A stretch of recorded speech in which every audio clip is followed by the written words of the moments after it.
Good afternoon, everyone. Good afternoon.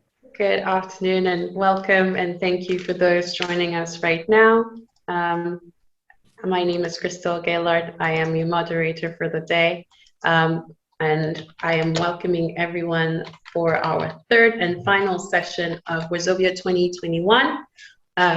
Thank you so much for the participants that are joining us now. You've missed out on two very interesting sessions, but I'm sure this one will be equally interesting.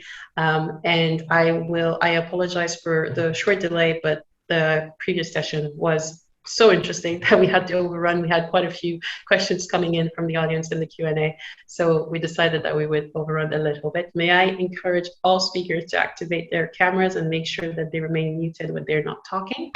And without further ado, I will start our first session, Building Upon Resilience and Heritage. We have three speakers today, as well as a special statement by a special representative today joining us.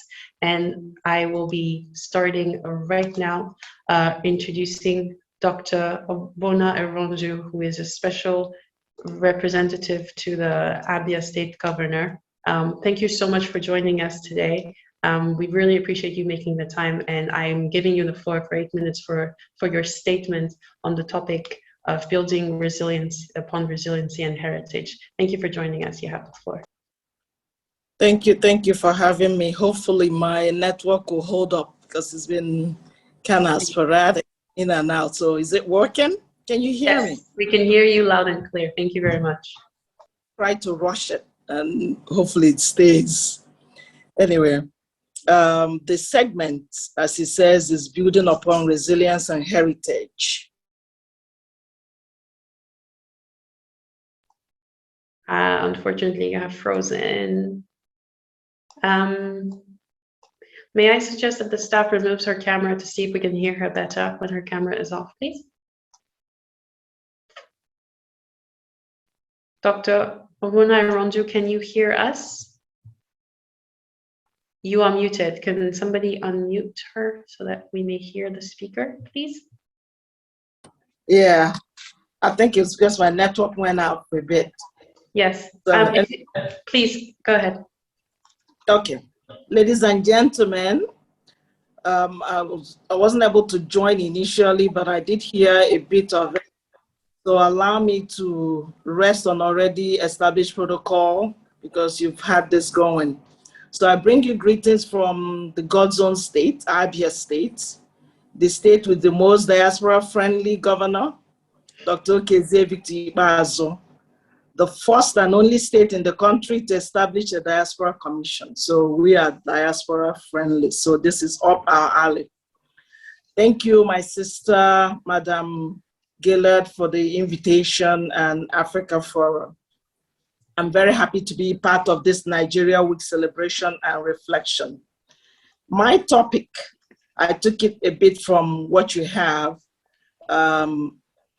is proverbial elephant, Nigeria, the proverbial elephant, as felt by the blind men, in this case, blind women, because I see a lot of women here. There are different perspectives and views to our Nigeria.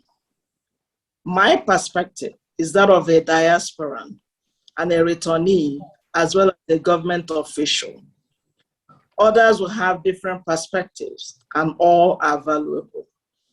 My Nigeria is a happy place, an industrious and creative place, a place of resilience, a place of faith and religion, a place with challenges. Nigeria is a place you find people that may not have two nickels to rub together, but they are still happy. A lot more than you would expect given their circumstances.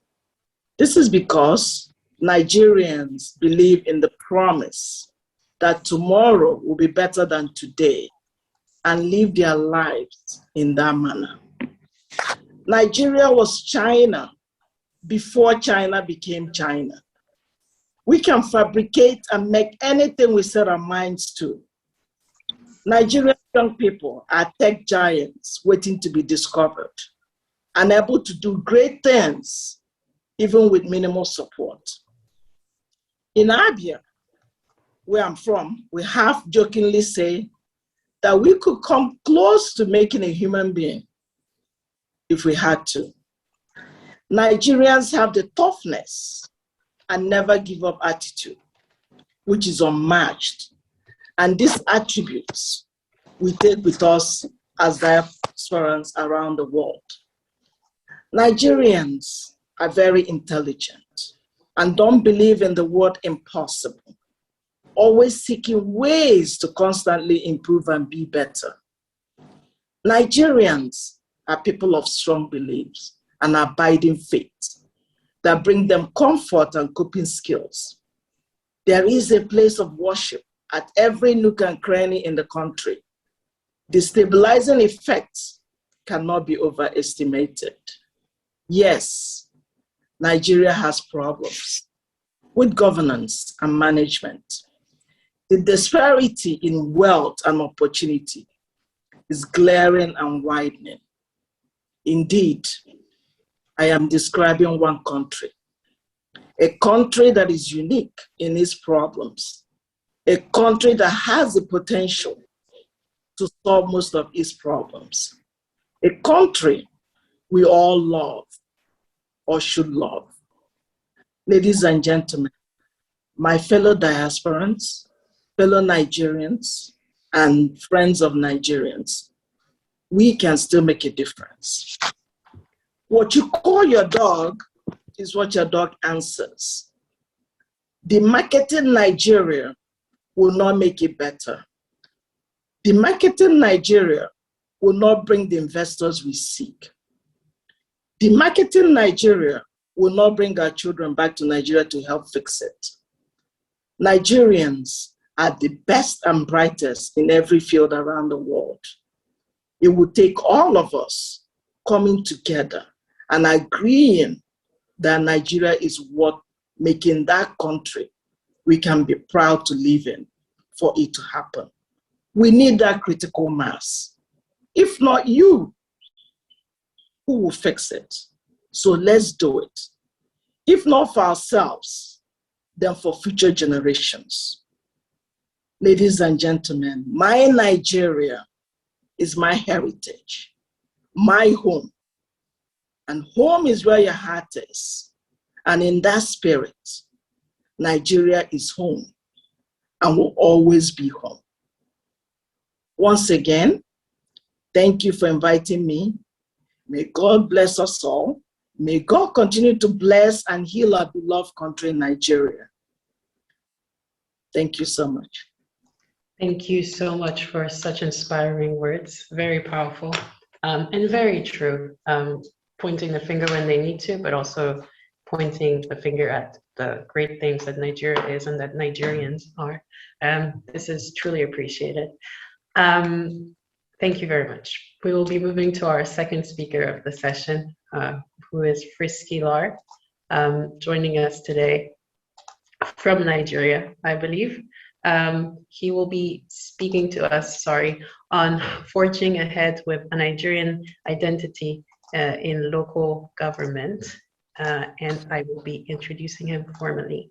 Now, Frisky Lar, his pen name, otherwise known as Friday Abonlahor, is a prolific author. His essays explore contemporary political issues in Nigerian dailies, both virtual and physical, while his books cover contemporary African political issues. His latest book, titled Leadership and Crime, Siamese Twins in Africa, is currently undergoing a social media campaign process for more exposure. Frisky Lar is at the head of a translation and interpreting company in Germany, catering for the language needs of state institutions and private individuals. He's a graduate in communications sciences with minors in political science and social psychology, and he is a social psychology PhD candidate. Apologies. Frisky Lar will be talking to us today about forging ahead with an African identity in local governance. You have the floor for 8 minutes, and I look really much forward to your contribution today. You are muted, sir.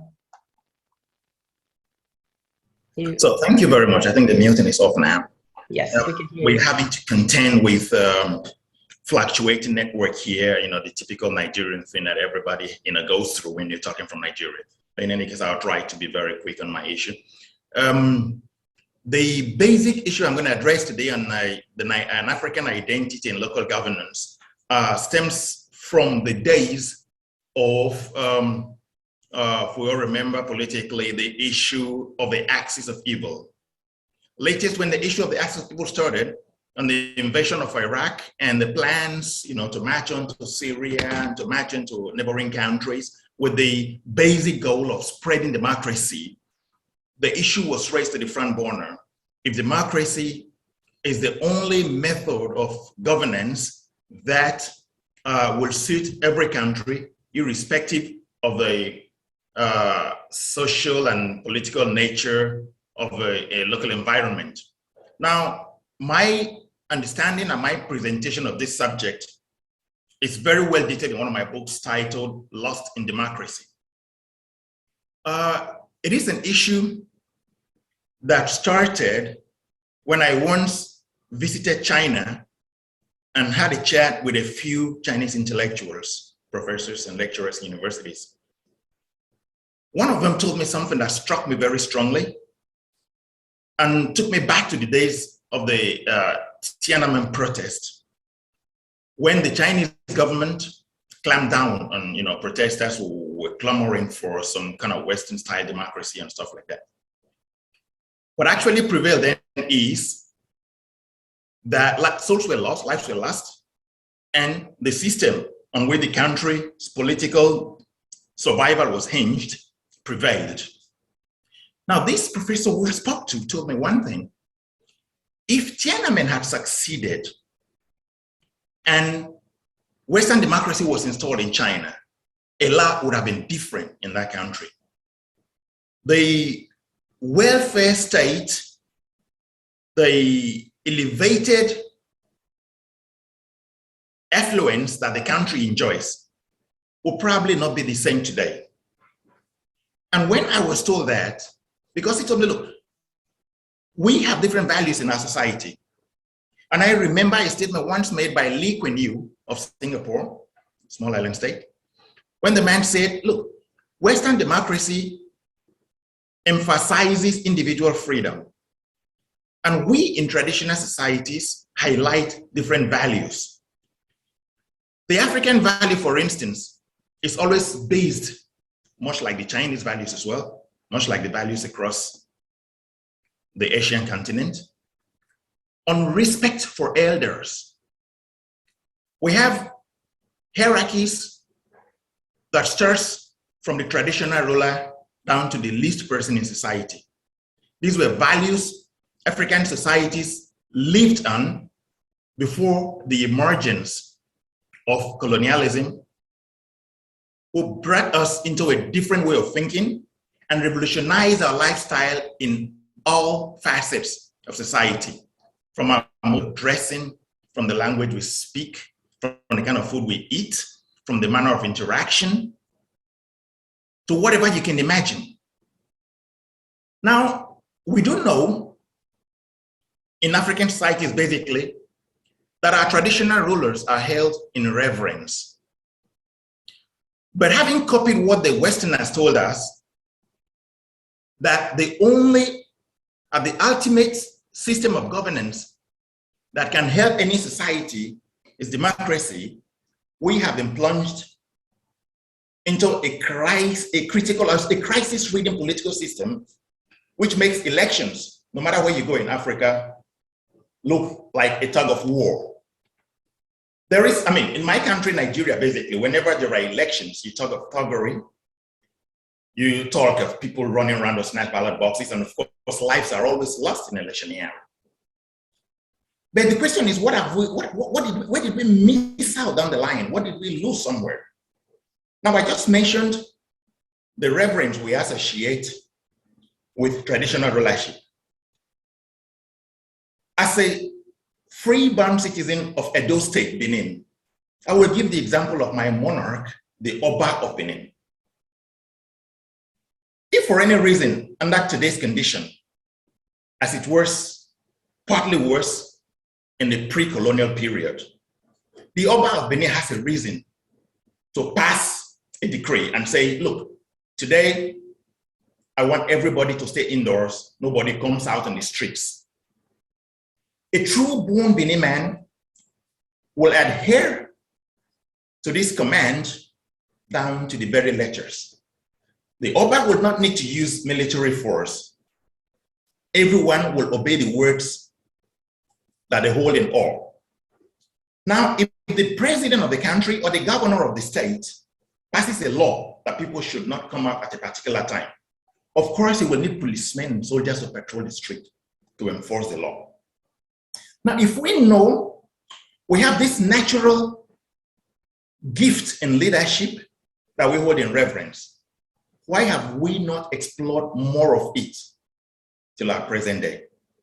So in this, my book, Lost in Democracy, on which my argument here today is hinged, I use Nigeria as a case study because very many other African countries share common characteristics, politically, socially, traditionally, sometimes also religiously, with Nigeria.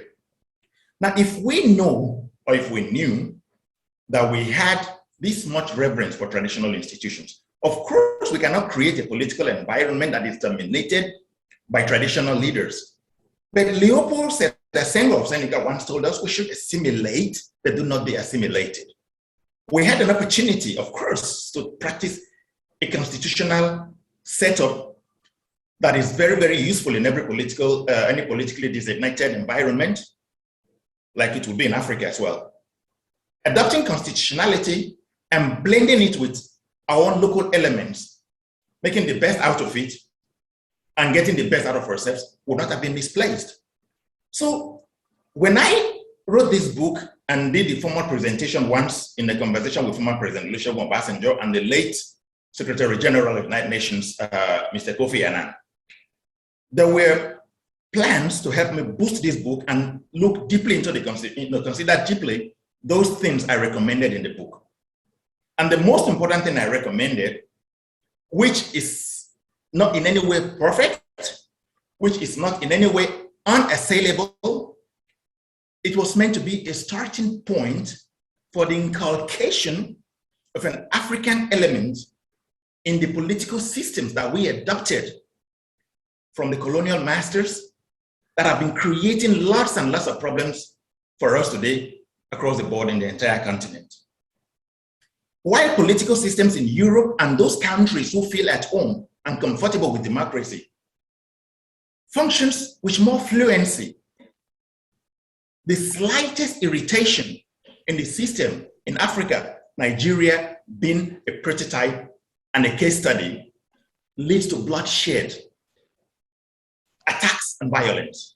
Now, my recommendation to round up my presentation, thank you, is that we as Africans, of course, should exploit more the role of traditional rulers, design a constitution that will create a council of state in which traditional leaders from the major ethnic groups in any society will have a permanent representation, to appoint a team of technocrats who are learned in different fields to run a government. And this government will implement policies, and in most cases, based on recommendations made by the Council of State that consult with their home base in the territories they are from and pass over from their own constituency to the government of technocrats. And then the smaller tribes with chiefs and leaders could constitute something in the form of a parliament debating issues.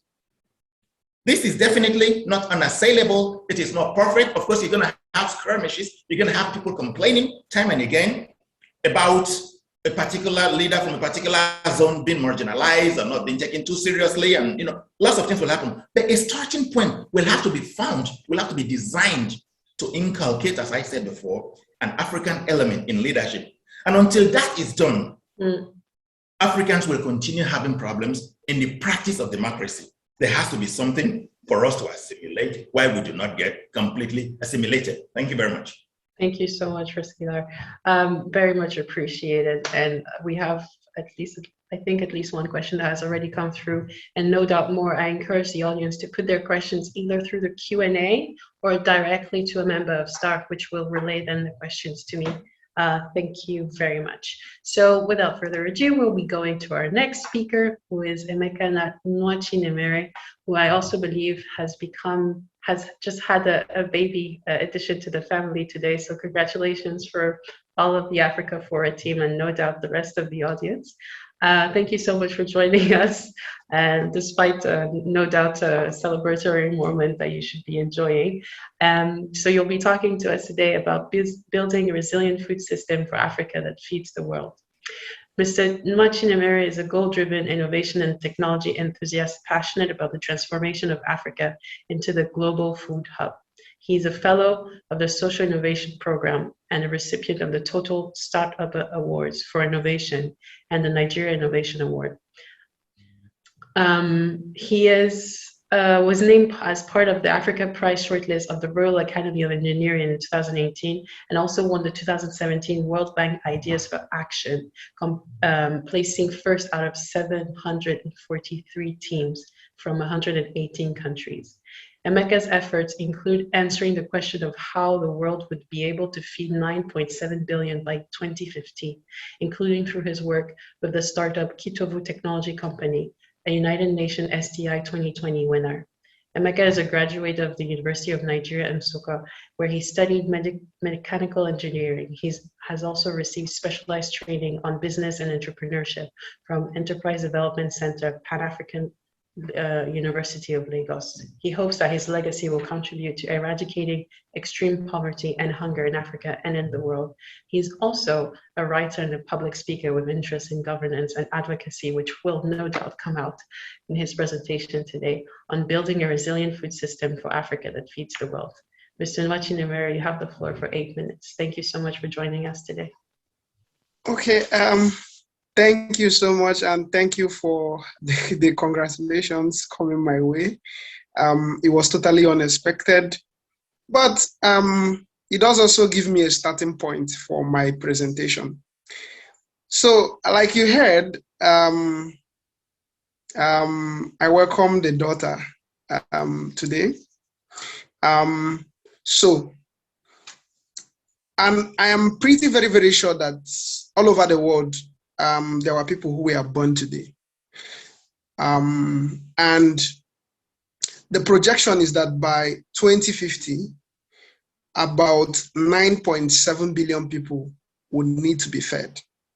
Now, the World Food Program has estimated that in order to be able to feed that number of people, we would need to actually produce 60% more food than we are currently doing today. Now, the implication is that this is quite a tall order when you consider the fact that we have increasing soil degradation and climate change everywhere. So it then means that something radically different must be done if such a projected food need would be achieved. Now, but if a lot of factors are looked at, it's easy to see that every eye is on Africa, and for several reasons. One, Africa has over 70% of available arable lands. Africa has very suitable soils. But crop yields, especially in Africa, is very poor. To put it in perspective, crop yields are at about a third of global yield averages. So for instance, the average crop yield for maize in Nigeria is 1.2 tons per hectare. The global yield average is 3 tons per hectare. That's a huge far cry, but that's not all. The other thing is that in Nigeria, for instance, 40 to 60% of everything that is produced every year is lost to post-harvest. Post-harvest losses, it's that high. Now, when you combine these issues, you realize that it's a huge challenge, and is a challenge of the food system. So what constitutes the food system? The food system is talking about everything, all the actors, all the players that interact in the food value chain, from inputs down to when the food gets to the final consumer. Everybody who has a role to play. Now, the reason why some of these problems, the reason why we have very, very poor yields, the reason why we have very, very high post-harvest losses is because the food system is very, very fragmented. And because of that fragmentation, perhaps you can have a lot of different people who are doing very, very well in different spheres, but they are not talking to each other. There is no synergy, there is no cooperation. And as a result, you have all those disparate outcomes. Now, the only way forward is if we can step back and begin to do a redesign of the food system in Nigeria and Africa at large. So how is that going to be possible? Now, we largely have a lot of technology that is out there.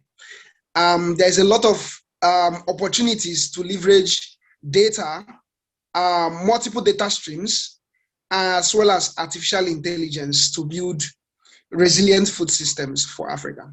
Now, I'll touch a bit on what we are doing at Kitovu Technology Company. Then I'll zero in on some of the things that still needs to be done. So today, we collect different data sets: soil, field, market demand data. We link that to remote sensing data, that's satellite data. We analyze that, and from the analysis, we're able to tell a farmer, basically, this is the right fertilizer blend to use in a particular location.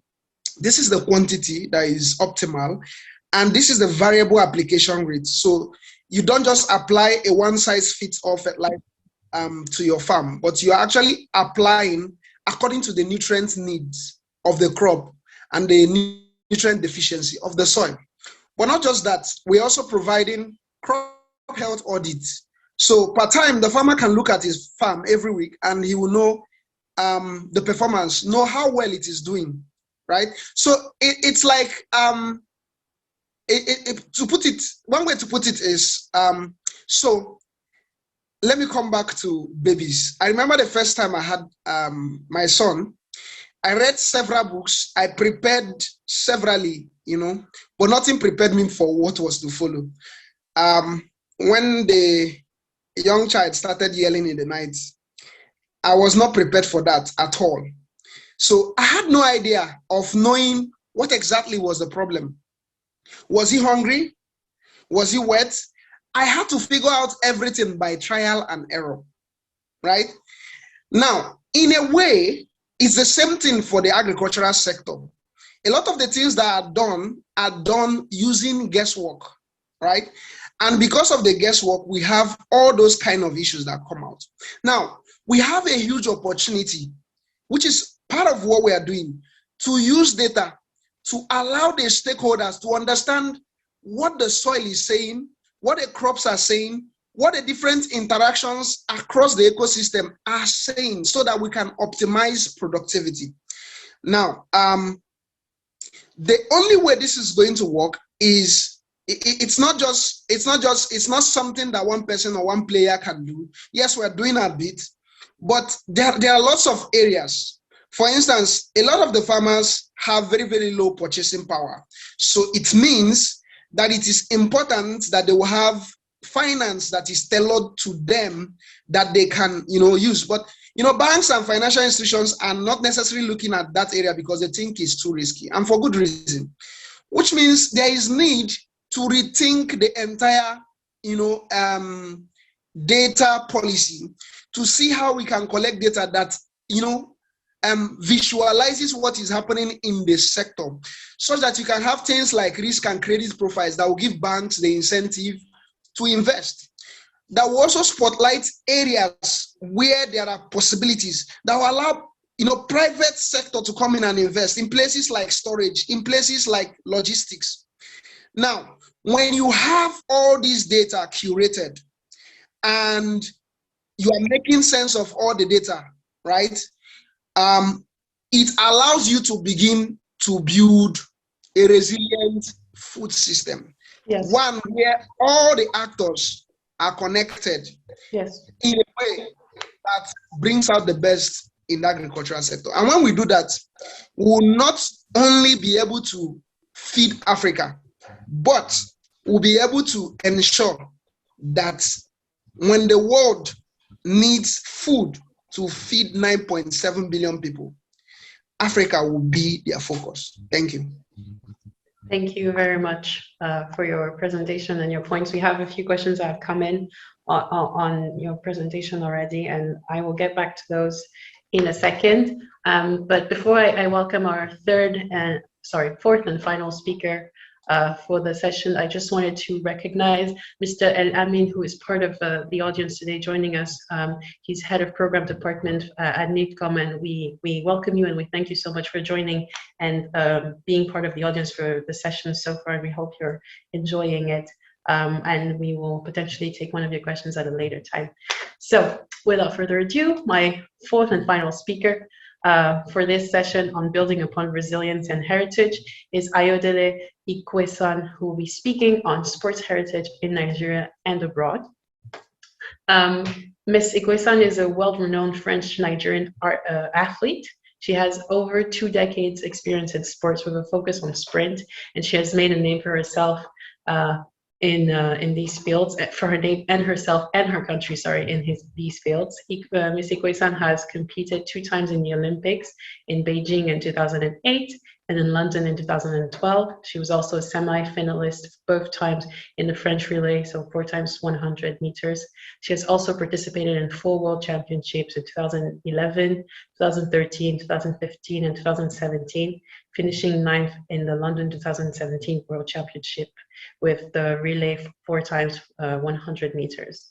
Additionally, Ms. Ikwesan has participated in 2 European Championships in 2012 and 2014, where she was a finalist on the 1,000 meter and a silver medalist on the relay 4 times 100 meters. Other accolades of hers include the Francophonie champion on 100 meters in 2013, bronze medalist on the relay 4 times 100 meters and the Francophonie Games in 2013, and multiple French champions on the 60, 100, and 200 meters. Ms. Ikwesan is now a member of High-Level Athlete Commission in the National Olympic Committee and the Deputy Mayor of the 18th District of Paris in charge of health and risk reduction. Ms. Ikwesan will be talking to us today on sports heritage in Nigeria and abroad. You have the floor. Thank you so much for joining us. And you have the floor for 8 minutes. Okay. Good afternoon, everyone, and thank you very much for the invitation. It's really a big pleasure for me to speak on this topic, especially on sport, and to hear all the previous speakers that spoke about politics, about food, and subjects that I'm really interested in also.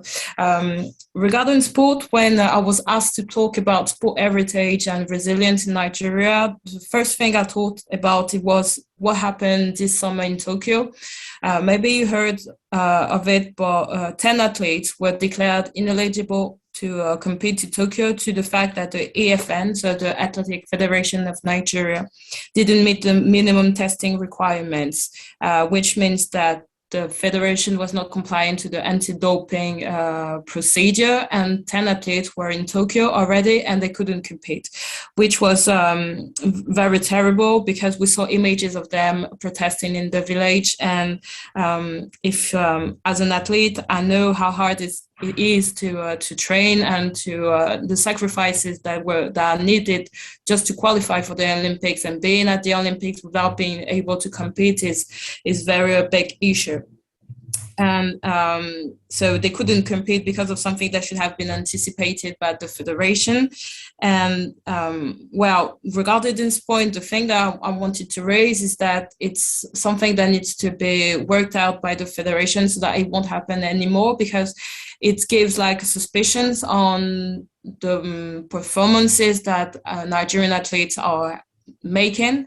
And well, there was also this case of the African Championships in Alaba in 2018, where there were some issues regarding transport. There was issues with the competition, and which doesn't give a good idea of Nigeria and the the Nigeria Athletic Federation. So this was one of the points that I wanted to raise first of all. Then when I looked at the results of the Olympics, I saw that the results were not that bad regarding if you compare to Tokyo, because not in Tokyo, Rio, because in Tokyo there was only one medal. In Tokyo you have 2 medals. The best Olympics were Atlanta, where you had 6 medals, and after then you have Beijing, when you had Nigeria won 5 medals. But anyway, it's still few medals, so it means that there's a lot of things that should be done in order to identify the champions of tomorrow, to support them, to make sure that they have all they need to perform correctly. And when I looked at and compared with other African countries, I saw that Nigerian athletes, where they get competitive, they have the opportunity to train abroad, and a lot of them are sent abroad to pursue their career, their studies.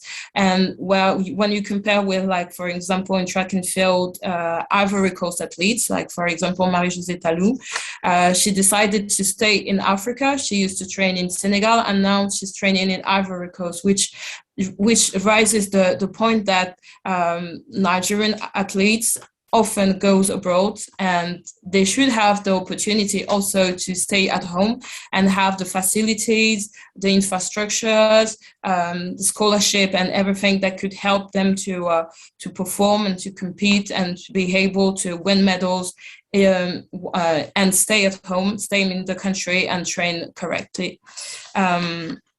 And I know the point is it's not an easy point, because being also French, I know that we have this issue in 2024, and in France also they're asking and thinking about what should be done in order to encourage and find the athletes are going to win medals, because usually they were talking about 80 medals, and now they're thinking that it's not possible.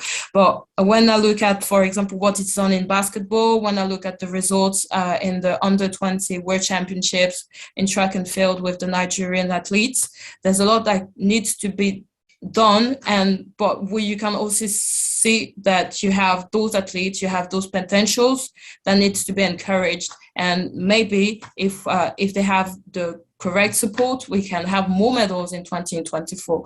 So this is one of the point I wanted to raise.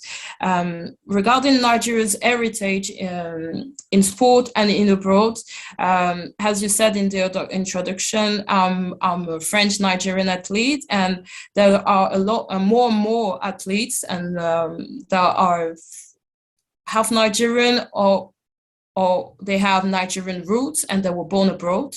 And they are also, like, we can talk about Anthony Joshua, Deontay Tokumbos, Bama Debayor, Christine Orugu. There's so many of us. We're really, really proud of our Nigerian roots. And there's something that could be done in order to maybe help those athletes to know better about Nigeria, to come maybe more often in Nigeria, to have a better link with Diasporas Association, because when we are talking about Nigerians and we are meeting in competition, even though if we were competing for France, for USA, for UK, or for other countries, when you look at our names, it's also something that is important for Nigeria, that helps and know that Nigeria has a great heritage in sports.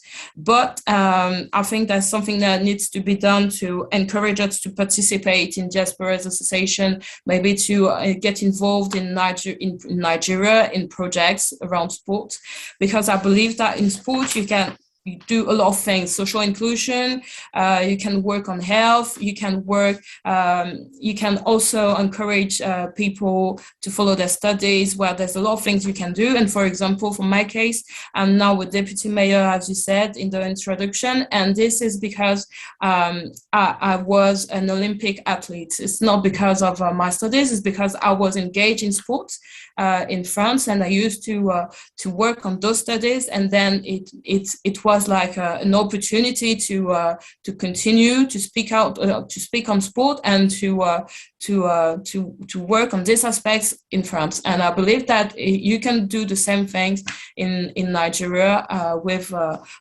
all those great athletes that are competing for Nigeria, and not only for Nigeria, but are competing all around the world, and are sharing a great image of our country. And well, this is the points that I wanted to raise during my intervention.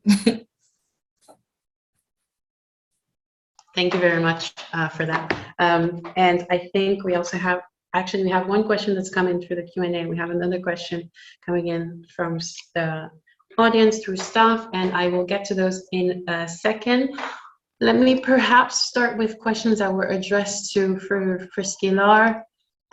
We have quite a few. Unfortunately, due to us starting a bit delayed, we will be maybe cutting a bit short our Q&A, and I apologize in advance to our audience if I do not get to your questions. I will do my best. So we have, let's say, a compound question for you, Mr. Lar. So the first part is, how can we create an identity, an African or Nigerian identity, when we have youth assuming identities from other cultures and countries due to globalization? Should I go for the question? Yeah. Hello? Yes. Are you hearing me? Yes. Okay, beautiful. Now, I saw the two questions that the gentleman asked. The first question was, how can we create an identity when we have youth assuming identities from other cultures and countries? Yeah. And then the other man wanted to know, the same gentleman, of course, wanted to know, what it would be like to adopt the footsteps of our forefathers and all that. Yep. Look, the youths are copying things from other cultures because we were assimilated in those areas. Now, the question that was, the issue that was raised is to find a system that will blend what the foreigner brought to us and what we have, and try to create a perfect mix that will serve the purpose of the indigenous community. Of course, that the youths copy cultures and traditions and stuff that are coming from the outside world applies in every aspect of society, in religion, in very many things that we do. But what do we have to do? I mean, it depends on the drive. I remember, in the 70s, in the early 80s, for instance, we had a pattern of governance, a kind of mass education that emphasized billboards. When the shift was made from driving left to driving right in Nigeria, many of them of my generation will remember the process that Nigeria went through.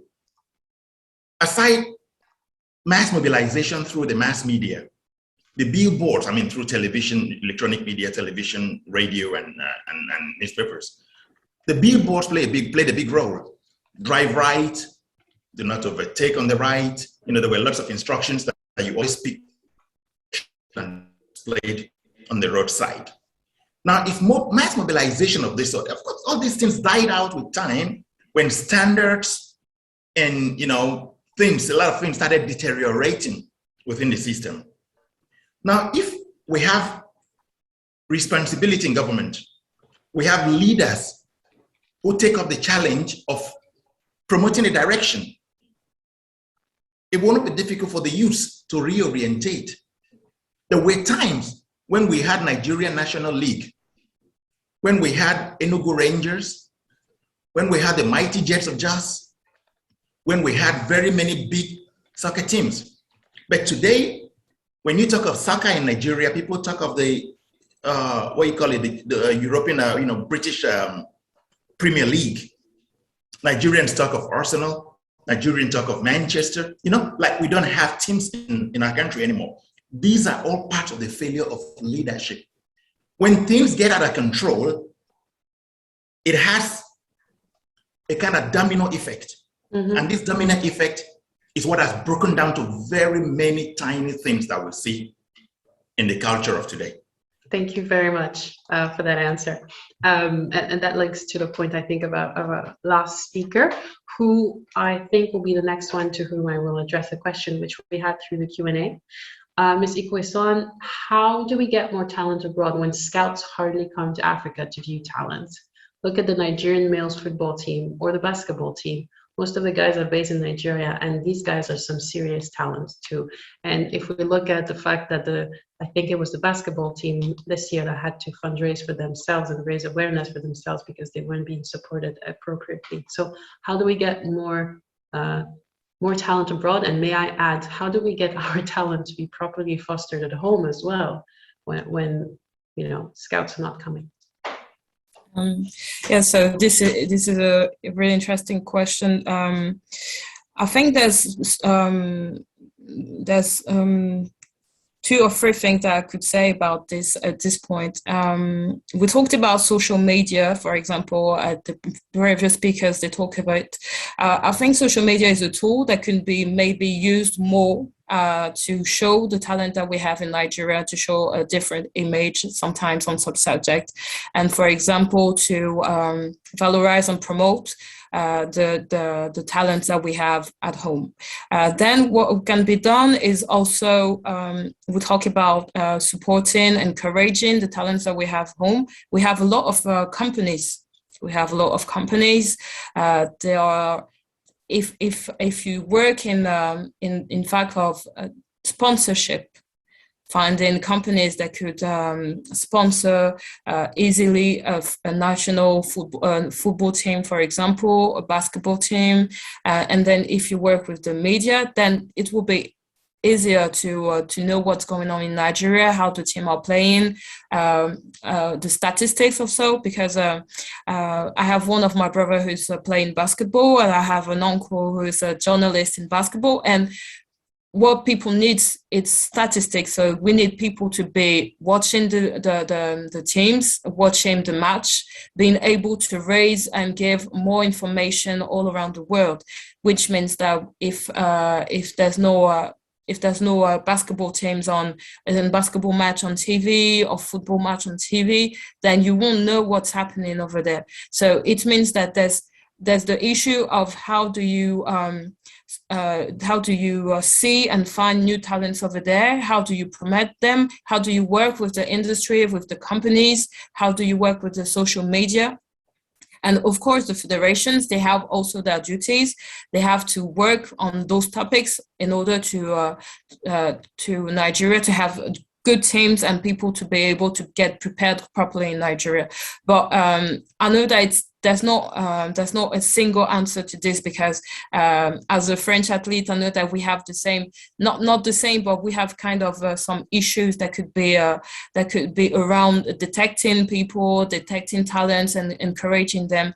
But I believe that we have the opportunity with the social media, with the networks and all things, to promote differently. Maybe we should, there's a lot of people who are interested in sport. You can also create events around sports where you can then detect people, just people coming from all around the country, to show how they play in basketball, how they play in football, and then you bring some companies around, you bring people, or some politics, and you just put everyone around the table, around the event, so that you can raise and show what we can do and how the talents are and where they are in Nigeria. I think there's a big issue on seeing who are the talents and where they are, and then after, when you can detect them, then you need to encourage them. But there's a lot of companies around in the country and in Africa, and you have also the International Federation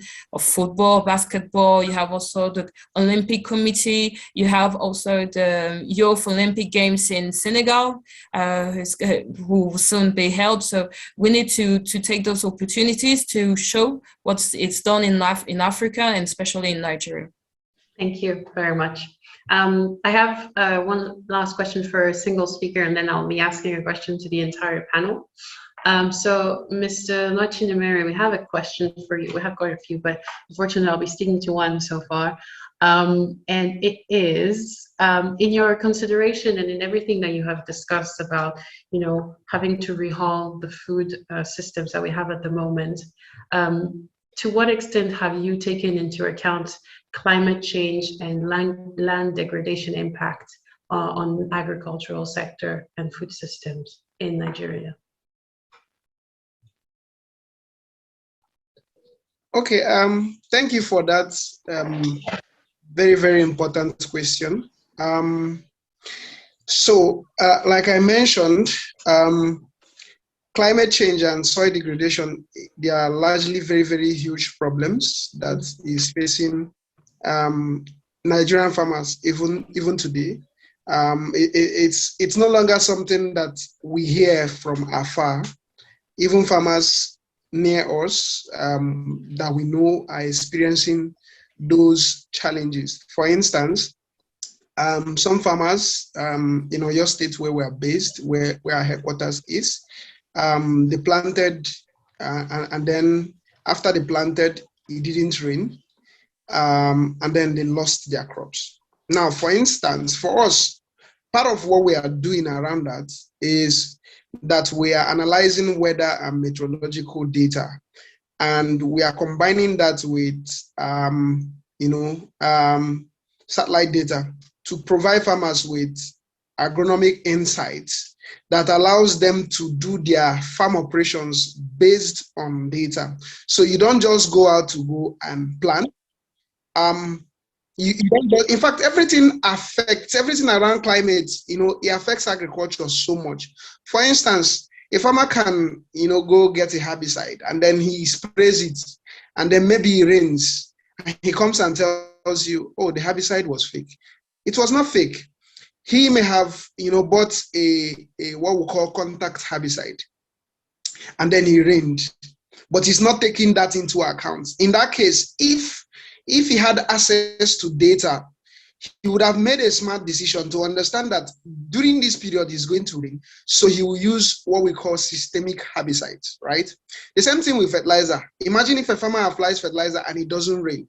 So he needs to target the application of fertilizer when there is ample rain. So in that area of climate, those are some of the few things we are doing.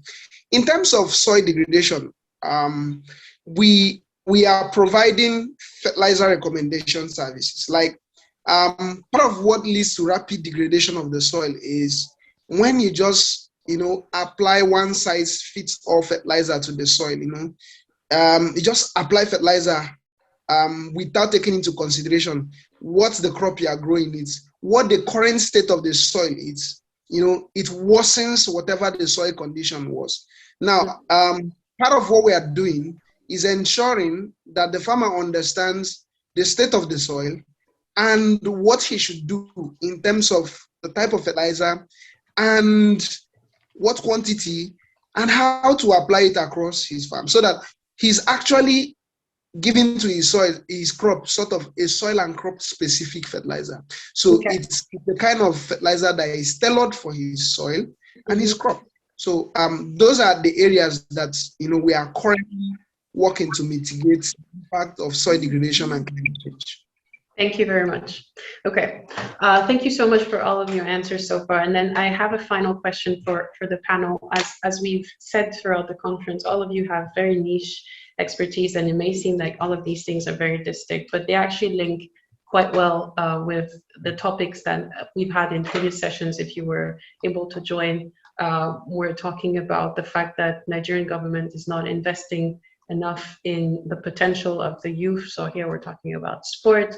When we're talking about forging an African identity, and we were looking earlier at political elites, this also links in very, very well with each other. And then finally, looking at food systems links very well with our first topic, which was looking at mindless urbanization and the fact that we have to return to our original, maybe more traditional way of approaching land use, which again links with Friskilar's comment on, traditional rulers. So maybe to conclude this session, and before I yield the floor to the founder of AfricaFora for our closing statements, I just wanted to get all of the panelists' opinions on the topic at hand, which is building upon heritage. What, in your opinion, and I can imagine what your comments will be, but what, in your opinion, in just one concrete step, needs to be done in the next 15 years to build upon what Nigeria has inherited, either from its youth, from its traditional ruling heritage, from its land? What needs to be done to further Nigeria in the next 15 years? Mr. Priskila, would you like to answer first, very, very briefly, if you can? I think we will have to rejig the essence of our political system. Mm-hmm. If we do not start from there, nothing else will follow. Everything will, end up like building castles in the air without solid foundations. Because the basis of what we do politically is quite foreign to the foundation of our own identity. If we do not start to, we can try everything we want, but as long as we keep killing each other in the name of politics, as long as we keep preaching secession, when the whole world is turned into a global village, as long as we keep looking for things that divide us, which is inherent in the ears of the political system that we practice, if we do not get that right, nothing else will follow. Thank you very much. Ms. Ikwe-san, do you have an element of response in your field of expertise? But what needs to be done to build on Nigeria's heritage in the next 15 years to move forward? We talked about youth, and we talked about the fact that in 2050, there will be so many young people in the African continent. So I believe that the first thing is to give a place to the youth in the government. There's this kind of having this capacity, those commission where you can hear and listen to their proposal, to the issues they are facing. Because even though if I'm not that old, but I believe that the youth are facing difficulties that maybe I didn't face when I was younger, and we need to keep the link with them. And there'll be a better, how can I say it? I think there'll be easier. It will be easier for them and to find out the solution and to make it concrete. It's not something that should be just think by the governors or the politics. It needs to be worked out with them. And so if we don't think an appropriate way to encourage them and to make them and to listen to them, then we won't be able to find solutions for them. So I think this is a concrete solution. They need to be part of the solution, and they need to be involved in the solution and the solution that we are going to find for them. Thank you very much. Finally, Mr. Nwachinemere, I will give you the floor for a very brief moment to answer this question that I put to the whole panel, including yourself, which is, if there is one thing you'd like to highlight, what is that one thing that Nigeria needs to build on its heritage to move forward in the next 15 years? One thing. We can't hear you, Mr. Nwachinemere. We've lost you, I think. Let's be patient. Let's just give it 1 minute, because I believe he's been experiencing a few tech issues, and if anyone needs more patience today, I think it'll be him. Let's just give it a minute, perhaps. Okay, in the meantime, before we get him, Dr. Ogbonna Eronju, do you also have a comment, something you would like to add along the same lines of, if there is a single thing that Nigeria needs to build on in terms of heritage to move forward in the next 15 years, what is it, in your opinion? And I believe you have also frozen. Everyone I'm asking questions just wants to freeze, it seems. Let me not ask people questions anymore. We'll wait for both of them to come back to us. I think we have a bit more time. Let's be patient. But maybe what I can do now is yield the floor to Madame Winifred Gaillard for our closing statement. If Dr. Ogbonna Eronju or Mr. Nwachinemere join us, then maybe we can give them each 1 or 2 minutes to answer and give their elements of responses. But in the meantime, Madame Yaya, you have the floor. Please take it away. Greetings to everyone. Greetings, greetings, greetings. Like we say back home, I throw a salute to. I'm really thrilled and honored to be part of this. Yeah, I dreamt of this. I didn't know it was possible to get such quality discussion. I mean, I dreamt of it. With your caliber, I didn't expect less. But I say thank you for making the dream come true, because it's one thing to hope for, is another to get what you hoped for. And I think we'll go what we hoped for here. I'm Nigerian, you know. I am hardworking. I'm industrious. Whether I'm at home or abroad, you know, and I excel in my various chosen fields. I am Mr. Akinwumi Adesina, President of African Development Bank. I am Mrs. Ngozi Okonjo-Iweala, Director General of the World Trade Organization. And I am Ms. Amina Mohammed, Deputy Secretary General of the United Nations, among many other worthy Nigerians. I am a giant, but it is time for me to stop being a giant with a feet of clay. On that note, from my team, the AfricaFora team you're watching, we say a big thank you to all of you. We say a big thank you to Dr. Ngozi Erondo for honoring our presence despite the short notice. And we thank you all, our honorable speakers. I mean, you've made our day.